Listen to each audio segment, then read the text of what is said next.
L'enfance de Isa et les débuts de la révélation. Nous avons précédemment mentionné qu'il est né à Beit Lahm, Bethléem, non loin de Beit al-Maqdis. Wahb ibn Munabbih a prétendu qu'il est né en Égypte et que Mariam fit le voyage avec Youssouf, le fils de Ya'qub le menuisier, monté sur un âne sans selle. Mais cela n'est pas authentique, et le hadith que nous avons mentionné est une preuve qu'il est né à Beit Lahm, et tout ce qui est prétendu en dehors de cela est faux. Allah dit « Et nous avons fait du fils de Mariam ainsi que de sa mère un miracle. Nous leur avons donné asile sur une colline paisible où coulait une source. » Les pieux prédécesseurs et les exégètes ont divergé sur le sens de cette colline qu'Allah décrit en disant qu'elle était paisible et qu'une source y coulait. C'est une description étrange dans sa forme. La colline désigne le lieu élevé dont le sommet est étendu et malgré son élévation, une source y jaillit. On a dit que cela désignait le lieu où le Messie est né, qui est la palmeraie de Beit al-Maqdis, et c'est pourquoi il l'appela d'au-dessous d'elle et lui dit « Ne t'attriste pas, ton Seigneur a placé à tes pieds une source. » Ici, le terme source, sari, désigne le petit cours d'eau pour la majorité des pieux prédécesseurs. On rapporte d'Ibn Abbas, avec une bonne chaîne de transmission, qu'il s'agit des rivières de Damas. Et il est probable qu'il ait uniquement voulu comparer ce lieu aux rivières de Damas. La descente des 4 livres révélés. Nous avons mentionné dans At-Tafsir, à propos de la parole d'Allah, c'est au cours du mois de Ramadan que le Coran a été révélé. De nombreux hadiths rapportés à ce sujet font état de la révélation de l'évangile à Isa ibn Maryam 18 nuits après le début du mois de Ramadan. Quelques récits rapportés de Isa. Allah le véridique dit « Et quand Allah dira « Ô Isa ibn Maryam, rappelle-toi mon bienfait sur toi et sur ta mère lorsque je t'ai assisté avec le Saint-Esprit, Jibril, lorsque tu parlais aux gens déjà au berceau comme à l'âge adulte, lorsque je t'ai enseigné le livre, la sagesse, la Torah et l'Évangile, lorsque par ma permission tu fabriquais un oiseau avec de l'argile, puis que tu soufflais dessus, et que par ma permission il devenait oiseau, vivant. Lorsque par ma permission tu guérissais l'aveugle et le lépreux, et que par ma permission tu faisais revivre les morts. Lorsque je te protégeais contre les enfants d'Israël, alors que tu leur apportais des preuves évidentes. Mais ceux d'entre eux qui ne croyaient pas dirent « Ceci n'est qu'une magie évidente. » Et lorsque j'ai révélé aux apôtres « Croyez en moi et mon messager », ils dirent « Nous croyons » et témoignent que nous sommes entièrement soumis. Allah lui rappelle ses bienfaits et ses faveurs pour l'avoir créé sans père, mais d'une seule mère, sans homme, pour avoir fait de lui un signe pour les hommes et une preuve de son pouvoir absolu, pour l'avoir envoyé ensuite en tant que messager. Allah lui rappelle aussi les bienfaits accordés à sa mère en disant « Et sur ta mère », pour l'avoir choisi et élu pour cet immense bienfait et avoir montré son innocence face aux accusations portées contre elle par les ignorants.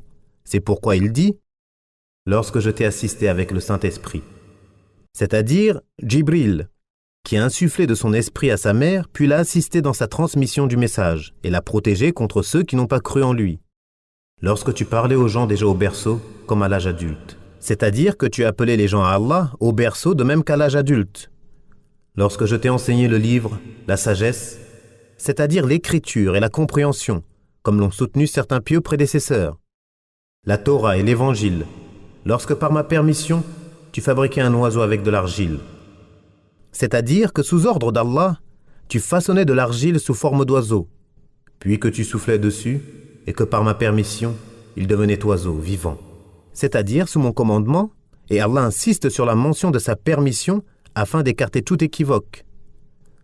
Lorsque par ma permission, tu guérissais l'aveugle, certains pieux prédécesseurs ont dit qu'il s'agissait de l'aveugle de naissance, qu'aucun médecin ne peut soigner, et le lépreux, celui qui ne peut être guéri, et celui dont la lèpre est devenue incurable, et que par ma permission, tu faisais revivre les morts.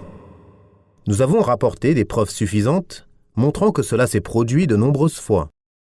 Lorsque je te protégeais contre les enfants d'Israël, alors que tu leur apportais des preuves évidentes.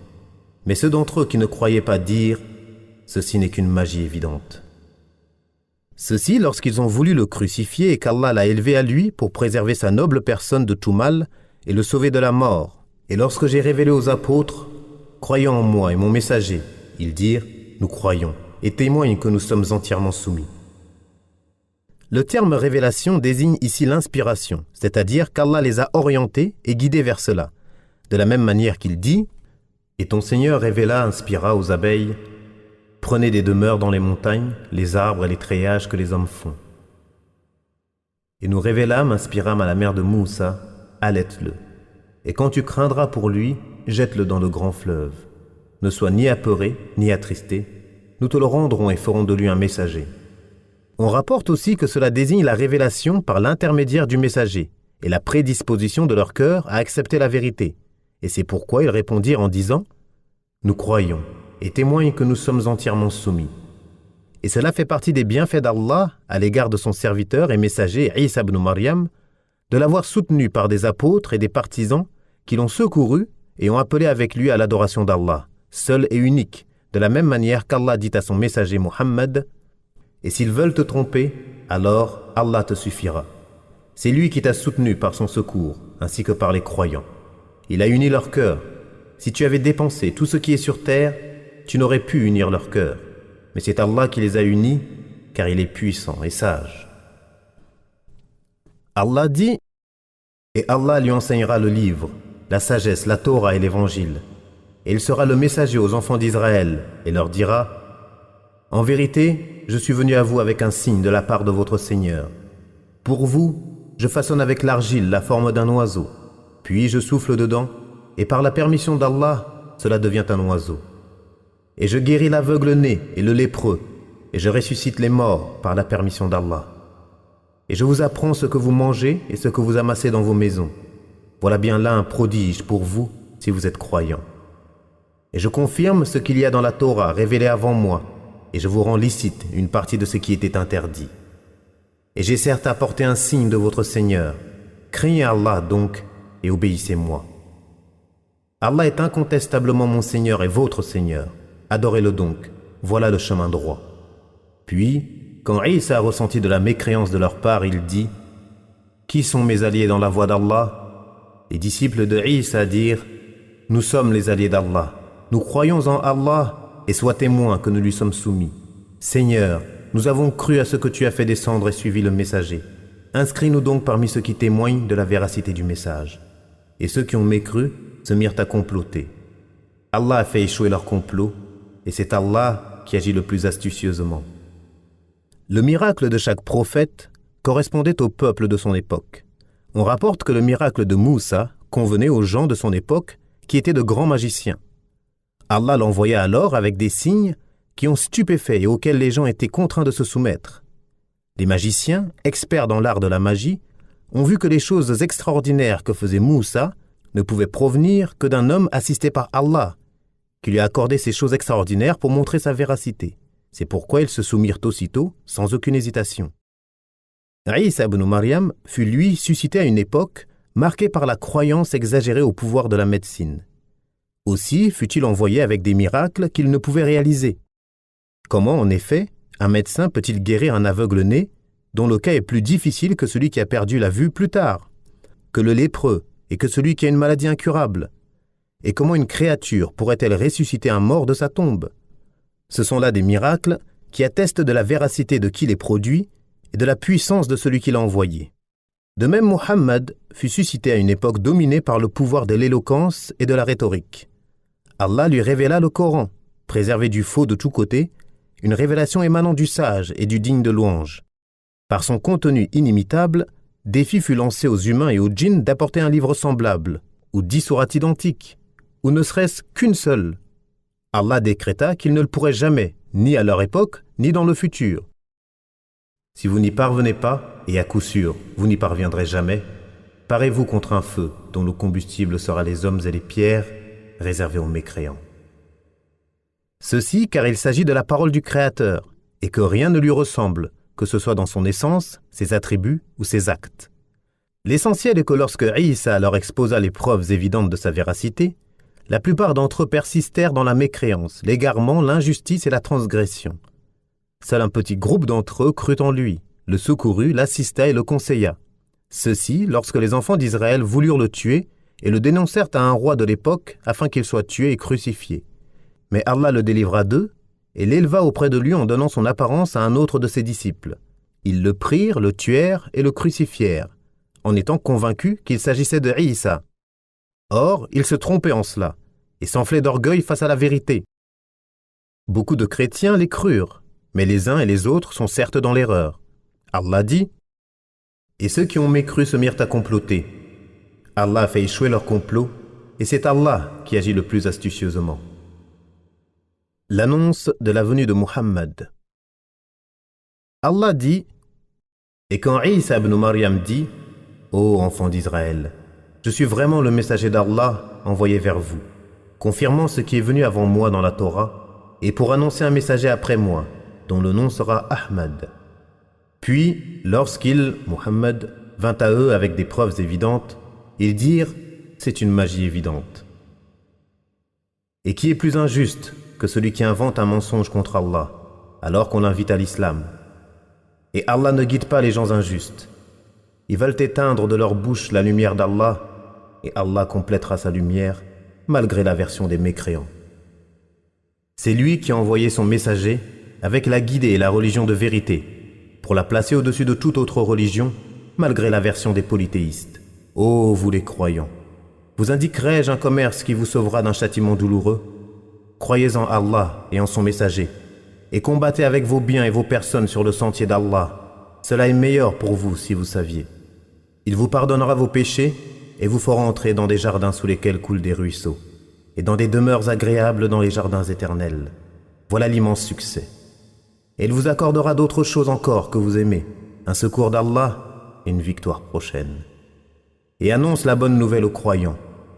Ô vous les croyants, soyez les alliés d'Allah, à l'exemple de ce que Isa ibn Maryam dit aux apôtres. Qui sont mes alliés pour la cause d'Allah? Les apôtres dirent, nous sommes les alliés d'Allah. Un groupe des enfants d'Israël crut, tandis qu'un autre groupe mécrut. Nous aidâmes ceux qui avaient cru contre leur ennemi, et ils triomphèrent. Isa est donc le sceau des prophètes des enfants d'Israël. Il leur annonça la bonne nouvelle de la venue du sceau des prophètes qui viendrait après lui. Il leur donna son nom et leur cita ses caractéristiques, afin qu'ils puissent le reconnaître et le suivre lorsqu'ils le verront. Il leur a ainsi exposé clairement les preuves, et cela fut également un acte de bienfaisance d'Allah envers eux. Comme Allah dit, « Ceux qui suivent le messager, le prophète illettré qu'ils trouvent mentionné chez eux dans la Torah et l'Évangile. Il leur ordonne le bien, leur défend le mal, leur rend licite les bonnes choses, leur interdit les mauvaises, et les libère de la charge et des carcans qui pesaient sur eux. Ceux qui croiront en lui, l'honoreront, lui porteront secours, et suivront la lumière descendue avec lui, ceux-là seront les gagnants. » Muhammad ibn Ishaq rapporte d'après Khalid ibn Ma'dan que les compagnons du prophète ont dit « Ô messager d'Allah, informe-nous à ton sujet. » Il répondit « Je suis la réponse à l'invocation de mon père Ibrahim et la bonne annonce faite par Isa. Lorsque ma mère était enceinte de moi, elle vit une lumière sortir d'elle et illuminer les palais de Bousra, au Cham. » Cela est également rapporté d'Al-Irbad ibn Sariya et Abu Umama, en ces termes, la réponse à l'invocation d'Ibrahim et la bonne annonce faite par Isa. Ceci car lorsqu'Ibrahim construisit la Kaaba, il dit « Seigneur, envoie-leur un messager pris parmi eux, afin qu'il leur récite tes versets, leur enseigne le livre et la sagesse et les purifie.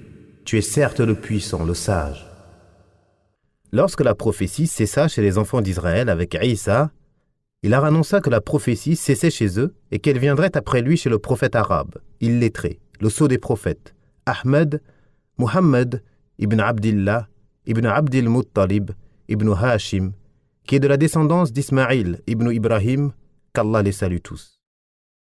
Allah dit, puis, lorsqu'il vint à eux avec des preuves évidentes, ils dirent, c'est une magie évidente. Ici, le pronom personnel peut désigner Isa ou Muhammad. Puis Allah exhorta ses serviteurs croyants à secourir l'islam et ses adeptes, et à secourir son prophète, l'honorer, et l'aider à établir la religion et propager l'appel, lorsqu'il dit « Ô vous les croyants, soyez les alliés d'Allah, à l'exemple de ce que Isa ibn Maryam dit aux apôtres, qui sont mes alliés pour la cause d'Allah, c'est-à-dire, qui m'aidera à appeler à Allah ?» Les apôtres dirent « nous sommes les alliés d'Allah.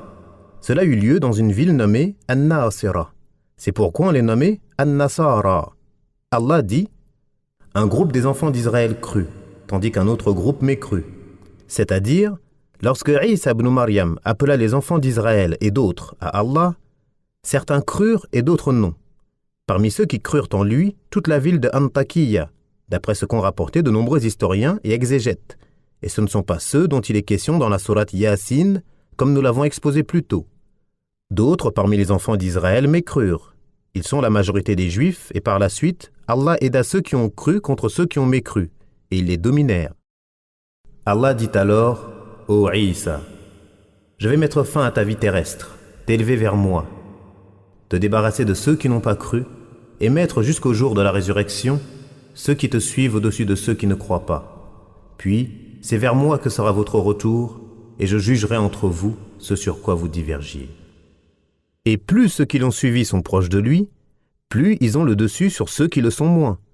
Et puisque la position des croyants à son sujet est la vérité à propos de laquelle il n'y a aucun doute, pour dire qu'il est le serviteur d'Allah, ils ont dominé les chrétiens qui ont exagéré à son sujet et lui ont accordé un rang qu'Allah ne lui a pas donné.